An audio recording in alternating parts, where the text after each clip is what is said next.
Let's talk about Twilight by Stephanie Meyer.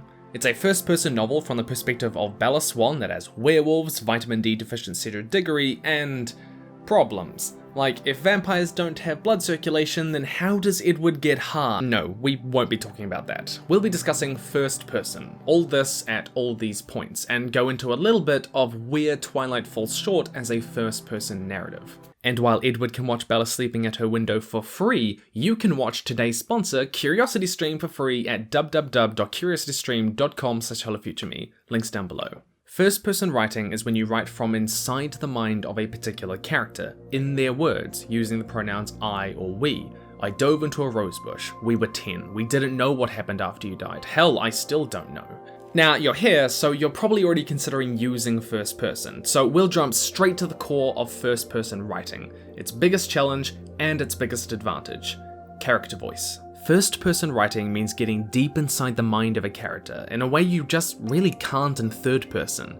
It gives you what we call the closest psychic distance of any perspective between character and reader, and it uniquely allows them to really engage with that character. Because of this, it's best for stories which are A, psychological in that a lot of time is spent on introspection or internal monologue, or B, only one character's journey is central to the narrative. If so, then maybe it's for you, which is great, but you are giving up the ability to describe scenes and places however you like, because you'll be describing them through the lens of that particular character, the way they would, and that's a restriction. But really good first-person novels can be just as engaging when you have a strong character voice telling the story, a unique and interesting way the character engages with the world around them and allows the reader to engage with it too. A fantastic example of this is in Brandon Sanderson's Skyward, which I've just started reading. A lot of the rocks in the tunnel were broken and cracked, most likely from Krell bombings. I imagine those rocks as the broken bodies of my enemies, their bones shattered, their trembling arms reaching up in a useless gesture of total and complete defeat. This passage bleeds with character, telling us how the cabins looked while also characterizing the narrator, Spencer. It tells us she has an active imagination, a fixation on the battle her people are fighting, that she's okay with violence, and has an intense desire to be a hero. All of which is proved true in the later chapters. Now, this writing isn't as complicated or poetic prose as you might have in third person, but it's just as vivid, and that makes it immersive. However, and I want to touch on this because I know my audience, this close psychic distance does present a particular problem for soft magic systems. It'd be really difficult to write The Lord of the Rings from the first-person perspective of Gandalf, who solves problems using magic, and not telling the reader how it works when they're literally inside the mind of Gandalf can feel jarring, like they've been cheated. If a soft magic system is critical to the feel of your world, the wonder, the unknown, then perhaps first person isn't for you. Or alternatively, write from the perspective of someone who isn't a magic user. This is what Patrick Ness in The Rest of Us Just Live Here did. So, how do you develop a strong character voice? Well, it's not as simple as having interesting characters. We'll break it down into two parts: unreliable narrators and language. Firstly, the unreliable narrator. To be very clear, having an unreliable narrator doesn't mean that they're actively lying or hiding things from the reader, Heavy Rain style. What it means is that your first-person character almost certainly cannot be objective when telling their story. So ask yourself, A, what does your protagonist focus on or notice in describing? And B, what do they not care about or miss? To me, these are the two most important questions that frame your character's voice, so try and answer them for your character. In The Handmaid's Tale, Offred longs for a time before the tyrannical Gilead, so her descriptive prose focuses on relics of the past. We slept in what had once been the gymnasium, for the games that were formerly played there. I looked up at the ceiling, tracing the foliage of the wreath. Today it makes me think of a hat that women used to wear at some period during the old days. But Offred is also a relatively passive character who doesn't revolt against the regime, so her descriptive focus isn't usually on threats, escape routes. She doesn't describe the war that she hears about. Contrast this with Spencer's perspective in Sanderson's Skyward, who is an active character and a fighter who sees the world through that lens. And a really relevant example for a lot of literature these days is that a mentally ill person is going to have a markedly different framing for what they focus on, or don't focus on, or they miss, to someone who isn't. find biases that will frame your character's storytelling. In any given scene, find something they might focus on, something they might miss, something they might summarize instead of detailing, or something they might hide. And characters can also be unreliable because as but mere mortals, they're lying to themselves, or they're just wrong. John Green's Paper Towns is packed with the internal monologue of Quentin thinking about another character, a girl called Margot. Now, because it's written from his perspective, he paints a picture of this girl for the reader, and the reveal at the end of the book is just how incorrect this imagining of her was. He was completely wrong about her. That degree of uncertainty is really interesting for a reader to engage with. And then on a more specific level, character voice is also about language. See, characters will use particular words, phrases, and analogies to describe things in a way characteristic of them. In Skyward, Spencer sometimes uses language that has this battlefield mythic theme, with similes and metaphors that often draw on legends and stories. But it's also often about the word choice and sentence structure itself that colour first-person storytelling with character. In The Knife of Never Letting Go by Patrick Ness, more complicated words like education are spelled like this. This not only reminds us of how the protagonist Todd Hewitt never received a full education, but the fact that he can't read or write that well is a big insecurity for his character. And this literally puts that insecurity into the way the story is written. Language gives character voice because it indicates class, age, setting, and character. Find words or phrases that your character will use more often, and more importantly, particular analogies for metaphors or similes that they might use to tell the story, to do with maybe seasons, history, sexuality, nature. In the case of my book, the main character uses physics. Now, I said we were going to talk about Twilight. So let's talk about Twilight. I can't believe I'm doing this. You've almost definitely heard that Bella is not a particularly interesting first-person protagonist. Unlike Spencer, Todd Hewitt, or Offred, Bella doesn't really have any defining language, analogies, or vocabulary, and there isn't a strong subjectivity in her descriptions or her storytelling. She focuses on what moves the plot forward, and not what she would as a character, or if she had anything to focus on as a character. In other words, she doesn't really have a strong character voice, and it shows.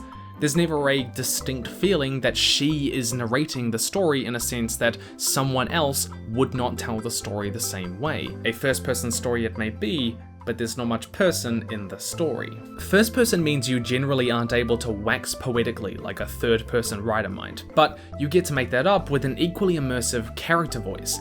But Stephenie Meyer has neither the strong prose of a third-person novel, nor the unique lens of a first-person one, rendering much of her writing kind of colourless, like a newscaster reporting on the daily events.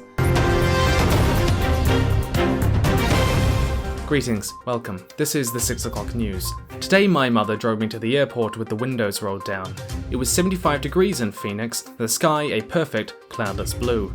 I was wearing my favourite shirt, a sleeveless white eyelet lace. I was wearing it as a farewell gesture. My carry-on item was a parka. Back to you, Jim. Yeah, that's a quote from the book. But hey, speaking of Robert Pattinson... okay. I have been trying for like half an hour to come up with a joke that connects Robert Pattinson to Exposition, and I just can't. If you can think of one, let me know down below. Anyways, first-person writing and exposition. Delivering exposition is hard enough in any given perspective. Watch my 2 videos dedicated to it.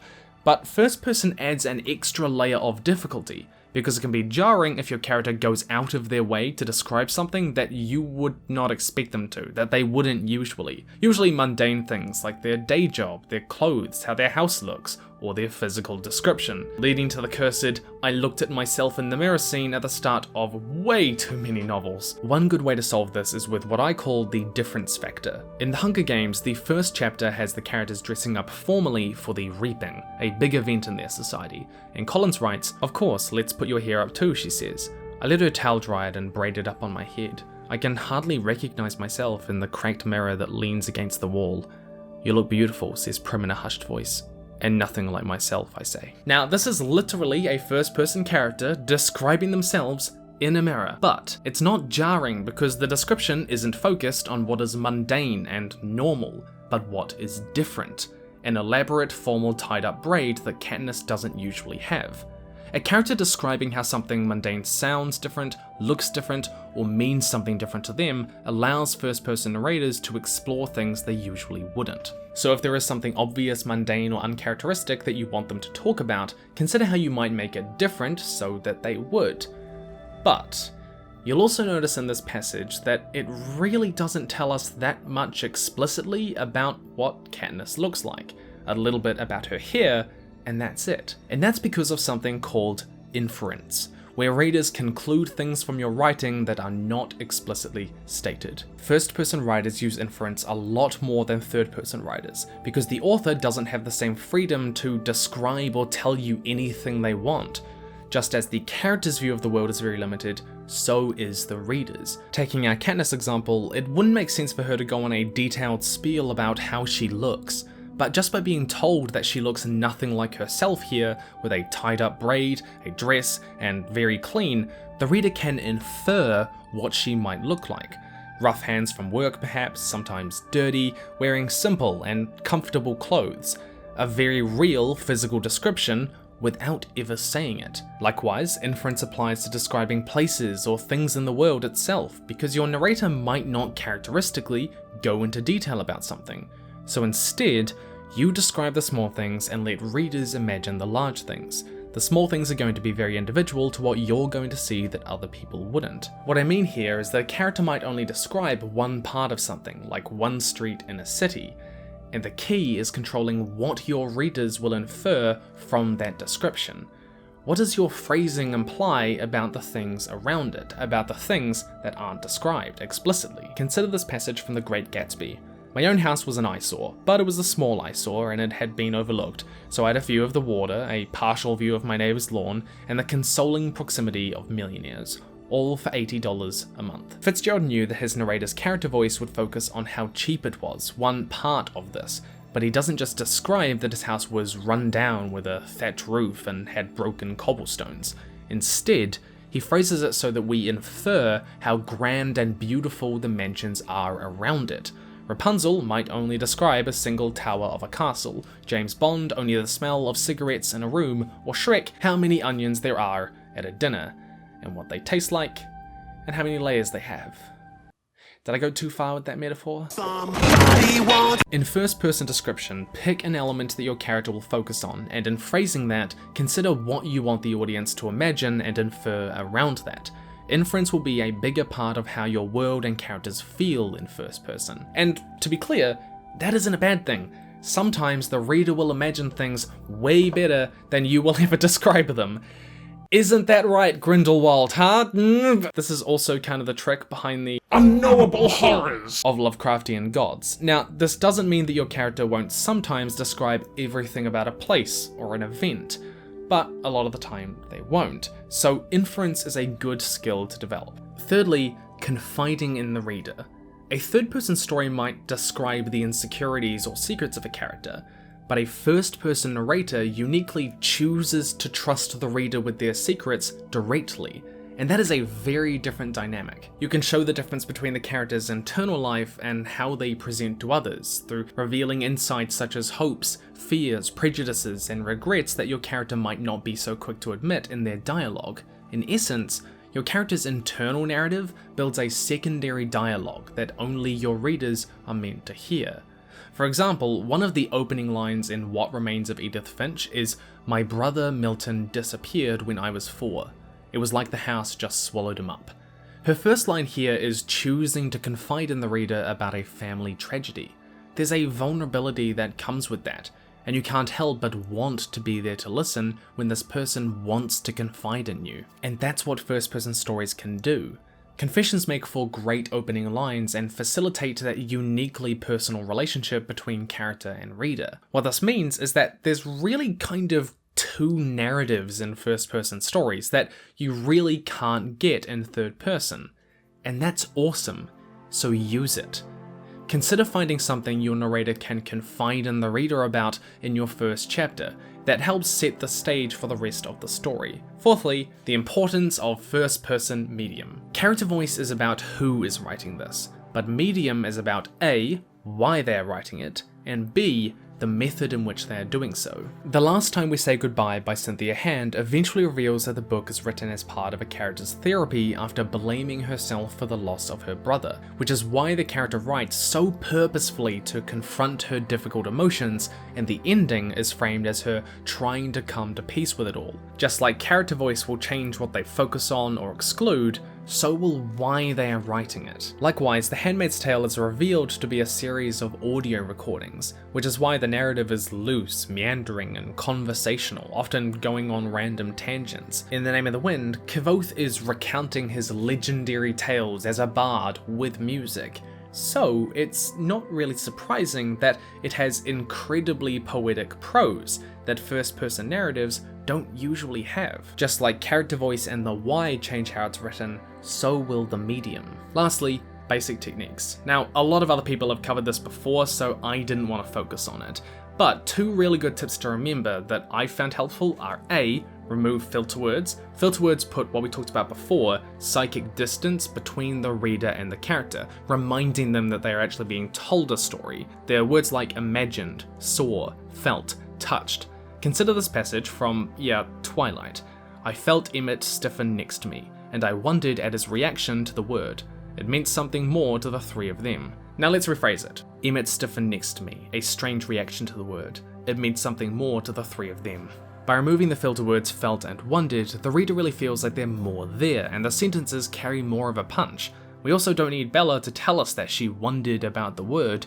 It's clear from the context that she already is. Secondly, use the implied I. In first person, I is the dominant pronoun, but using it too much can be repetitive and jarring for the reader. So, remove it. And to take another example from Twilight, instead of writing, after I brushed my teeth, I worked to straighten out the tangled chaos that was my hair, I splashed my face with cold water, write, after brushing my teeth, I splashed my face with cold water and worked to straighten out the tangled chaos of my hair. The I here is implied where it isn't used, and the sentence flows more smoothly. But before we get into the summary, I want to tell you about Nebula, a video platform made by and for creators, and I am a part of it, alongside other people like Lindsay Ellis, Tiezo, and Lessons from the Screenplay. It helps support us all, and I know how you can try it for free. Through CuriosityStream, the subscription service with thousands of documentaries like Asteroid or Alien Tech about this mind-blowing celestial object that came by Earth a few years ago, and the theories around it, because I'm just conspiratorial enough to love stories about things like this and how weird and wonderful they may be. Normally, CuriosityStream is $2.99 a month, but if you go to www.curiositystream.com/HelloFutureMe and use HelloFutureMe as your code at sign-up, you'll get both CuriosityStream and Nebula for free for a month. Go and check it out down below. Now, in summary of all of the awesome stuff that we've talked about today, 1. First person gives you the closest psychic distance of any perspective, but you give up the ability to tell the story however you like. Just as the character's perspective is limited, so is the reader's. It is best suited to psychological stories or those with a single central character. Secondly, develop a strong character voice by asking what your characters focus on, miss, and which words, phrases, or metaphorical analogies they would characteristically use. This unique lens ensures the story is being told in a way that only that character could. Thirdly, use the difference factor to get first-person narrators describing mundane things that they would not usually. Consider what you want readers to infer from the limited descriptions that your character might give. Fourthly, confiding in the reader is a first-person tool that establishes a unique dynamic of trust between character and reader, who cannot help but want to listen. Confessions also make for fantastic opening lines. Fifthly, why someone is giving the first-person account and the medium in which they do it will also affect how it is presented, phrased, and its focus. And lastly, remove filter words that damage the psychic distance between the reader and character. Use the implied I to make sentences punchier and flow more smoothly. And like Bella realizing that Jacob has a thing for her newborn baby, I am out of here. If you want to support this kind of educational content, then my Patreon is all down below, along with my Instagram, Twitter. Come follow me there, I swear. I'm super funny. In the meantime, stay nerdy. Thank you to all my patrons, and I'll see you in the future. Specifically, all across 2020. Let's make it happen.